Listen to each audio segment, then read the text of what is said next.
Jamari Thrush didn't walk into a calm, stable locker room. He stepped into a situation boiling with tension. Jeudy, once expected to be a cornerstone of the Browns' offense, is now at the center of explosive accusations. His drops are no longer seen as isolated missteps. They become fuel for a deeper theory, that Jeudy might be intentionally undermining Shedeur Sanders. The timing of the Browns' acquisitions isn't subtle. They're moving fast, and each signing chips away at Jeudy's place in the pecking order, while reinforcing a shift towards receivers who can reliably execute. The front office is making its priorities obvious. Surround Sanders with playmakers who won't waste his precision. For an organization that struggled with consistency at quarterback, Sanders offers something they haven't had in years, and they're not about to let drop passes from one receiver jeopardize that. Whether this ends in quiet benching or a loud release, the Browns seem ready to put the Jeudy question behind them. Fast. If you're here for the real story and not the filtered version, subscribe. And if you're sticking around for the next meltdown, you better definitely subscribe. 1. Jerry Jeudy is no stranger to controversy. But this time, the spotlight is burning hotter than ever. After weeks of disappointing plays and an avalanche of dropped passes, fans and analysts aren't just questioning his performance. They're accusing him of something far worse. Allegations are flying that Jeudy may be actively sabotaging Shedeur Sanders on the field. And now, the NFL is stepping in.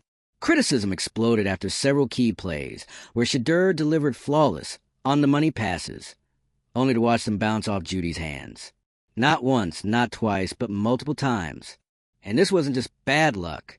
These were plays that could have shifted the momentum of games. But instead, they ended in dropped opportunities and crushing drives. It didn't take long before sports radio hosts and ex-NFL legends started connecting the dots. Shedeur Sanders, the rookie quarterback trying to cement his place as the face of the Browns' future, has been performing under immense pressure. Yet somehow, he's still delivering. His throws? Clean. His reads? Impressive. His pocket awareness? Sharp.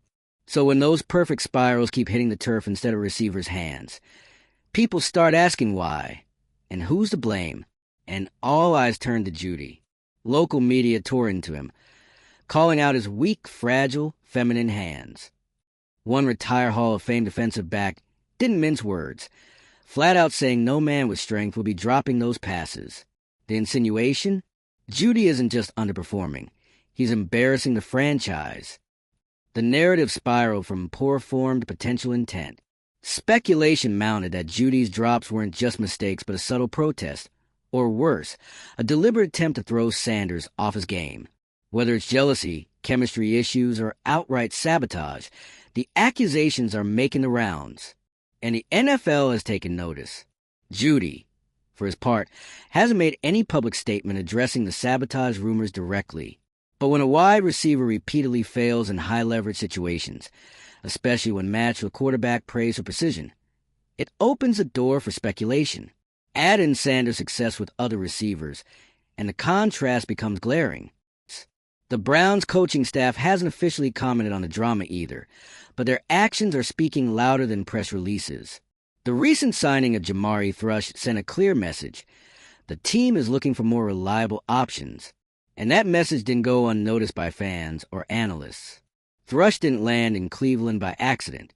He represents a potential replacement, a fresh set of hands to catch those perfectly placed darts from Sanders. Shedeur, for his part, hasn't thrown his teammate under the bus, but his press appearances have had a noticeably colder tone. There's no glowing praise for Jeudy, no public displays of unity, just firm confidence in his own performance and vague, diplomatic nods to team effort. The subtext is loud. 2. The contrast in Jeudy's performance became even more suspicious when fans started pointing out something odd. He played noticeably better when catching passes from Dillon Gabriel. With Gabriel under center, Jeudy made clutch catches, ran tight routes, and showed glimpses of his old self. But when Sanders takes the snaps, it's as if his hands forget how to function. That's not just inconsistency, that's a pattern. Sports shows replayed the drops in slow motion, frame by frame. The conclusion? These aren't wild throws. They're textbook passes, landing squarely in the chest or fingertips. When those keep hitting the ground, it's not the quarterback you question, it's the receiver. And Jeudy's track record isn't helping his case.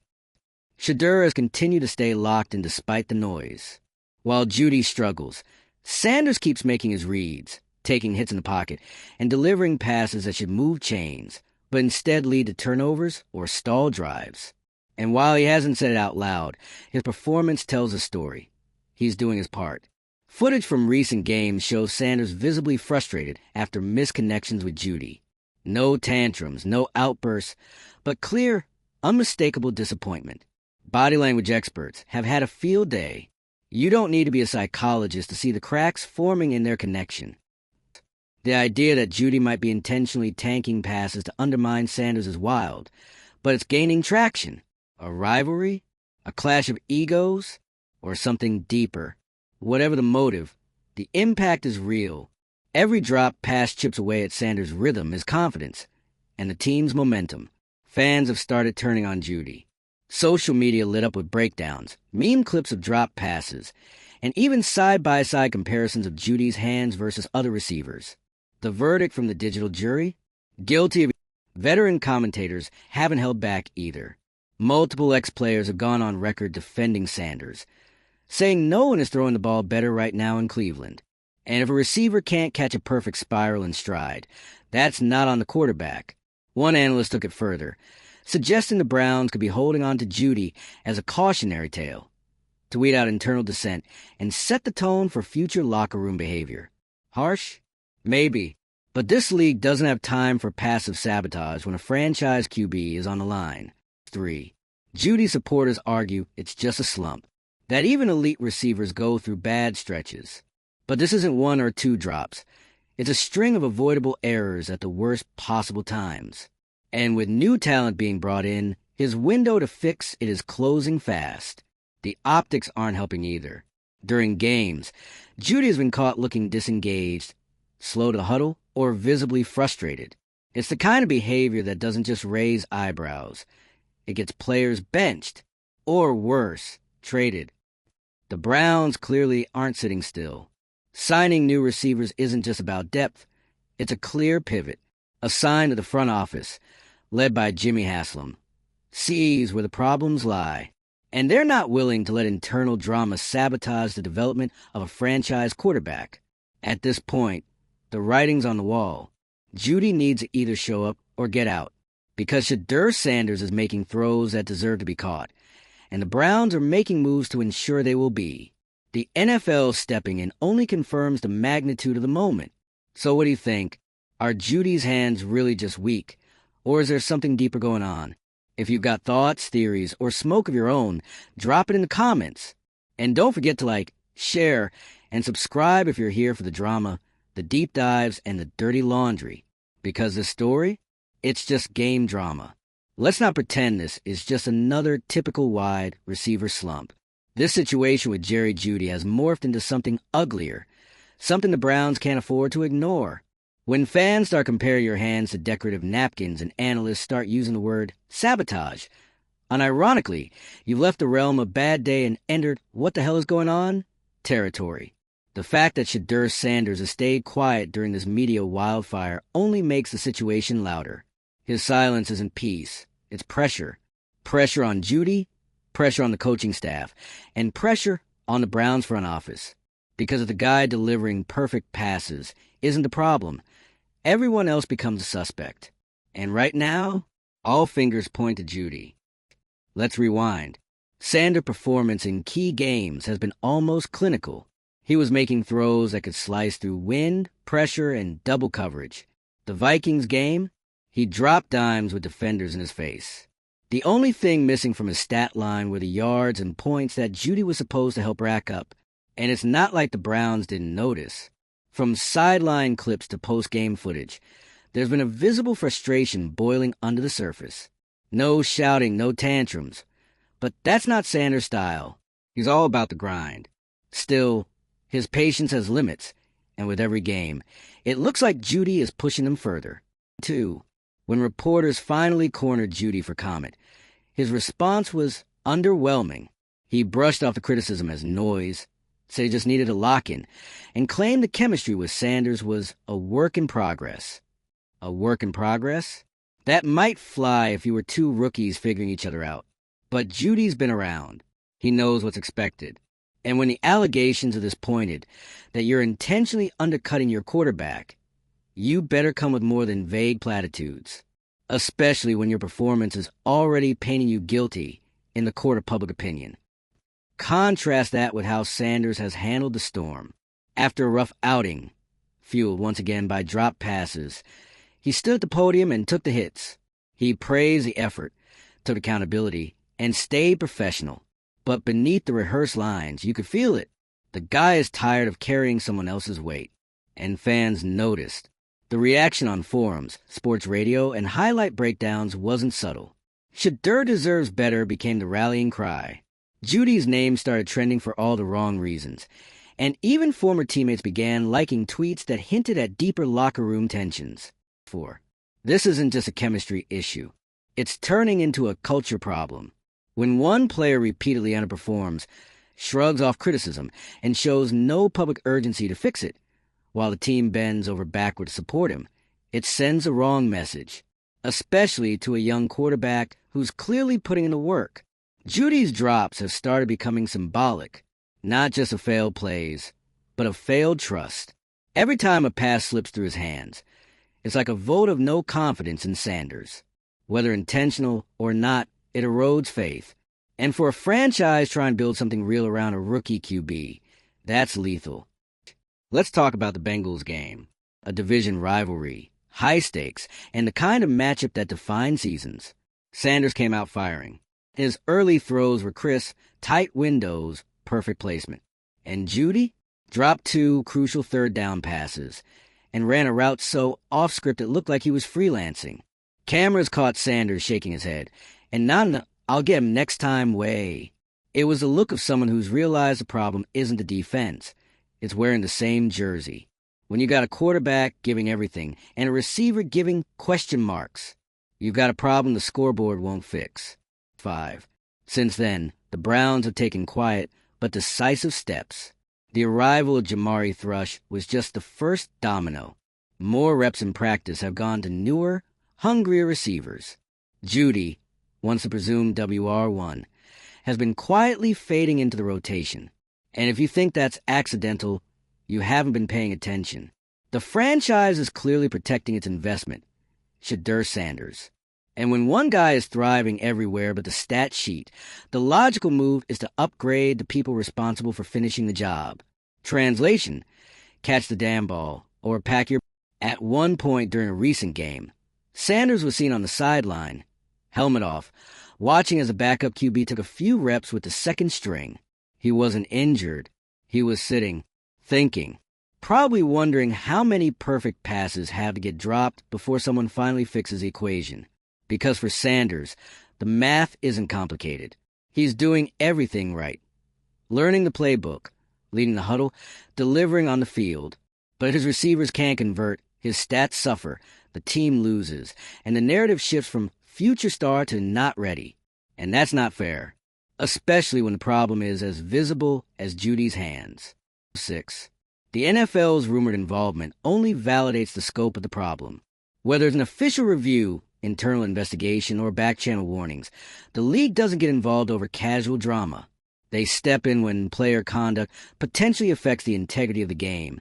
And sabotage, whether proven or not, is as serious as it gets.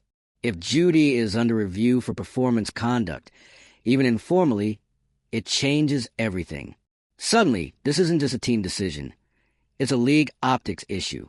And no one wants to be the franchise that let a player tank a rookie QB's momentum on national television. Meanwhile, Shedeur continues to show up on the field, in the gym, at practice. Every rep, every drill, every huddle, he's there, focused, determined, everything you want in a franchise quarterback. But what does it say when a guy doing everything right is constantly let down by someone who's supposed to be helping him succeed? This isn't a team sport if one guy is working against the rest. And while the Browns haven't released Jeudy or made a public statement, the moves they're making behind the scenes speak volumes. New receivers, Change rotations. A cold shoulder from the quarterback room. The writing isn't just on the wall. It's flashing in neon. 3. By now, Jeudy's dismissive attitude is starting to wear thin, both inside and outside the locker room. At his latest media availability, he doubled down again, still framing the criticism as outside noise, still insisting it's just a matter of timing. But that explanation doesn't hold water anymore. It's week after week of excuses with no evidence of growth on the field. And let's be real. The timing excuse falls apart when the same timing works perfectly for every other receiver Sanders throws to. It's not a playbook issue. It's not a route issue. It's a Jeudy issue. The kind no motivational speech or highlight reel is going to fix if the effort isn't there. Shedeur, meanwhile, just keeps showing up and doing his job. That Titans matchup was brutal. He took hits, fought through blitz packages, and still managed to put the ball where it needed to be. There were at least 3 throws that should have made the highlight reel. 2 of them dropped by Jeudy. The third? Miscommunication. Jeudy broke off the route. Sanders threw where he was supposed to be. Incompletions like that kill drives and kill trust. Post-game coverage didn't sugarcoat it. Analysts pointed to them as fires, and all traced back to the same source.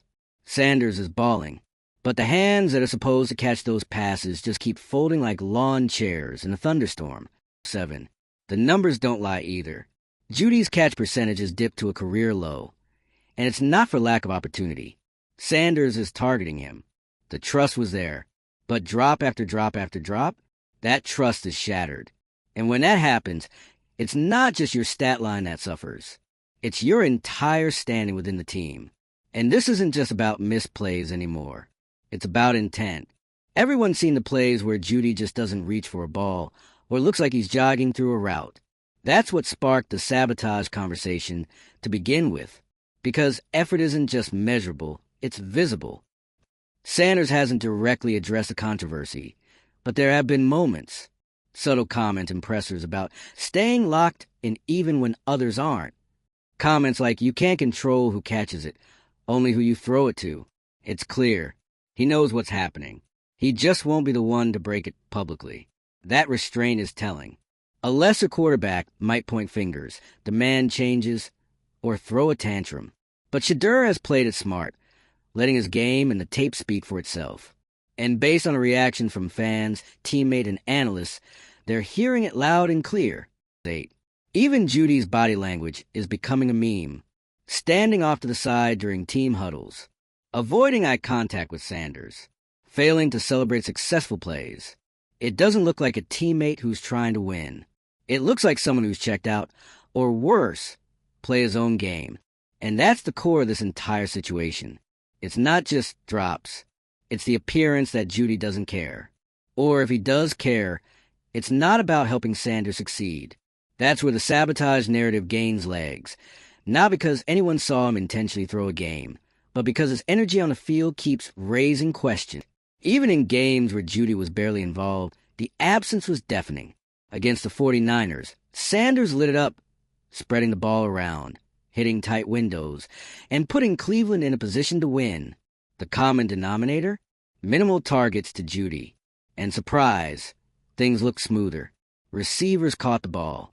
Drives stayed alive. The offense had rhythm. That's not coincidence. That's correlation.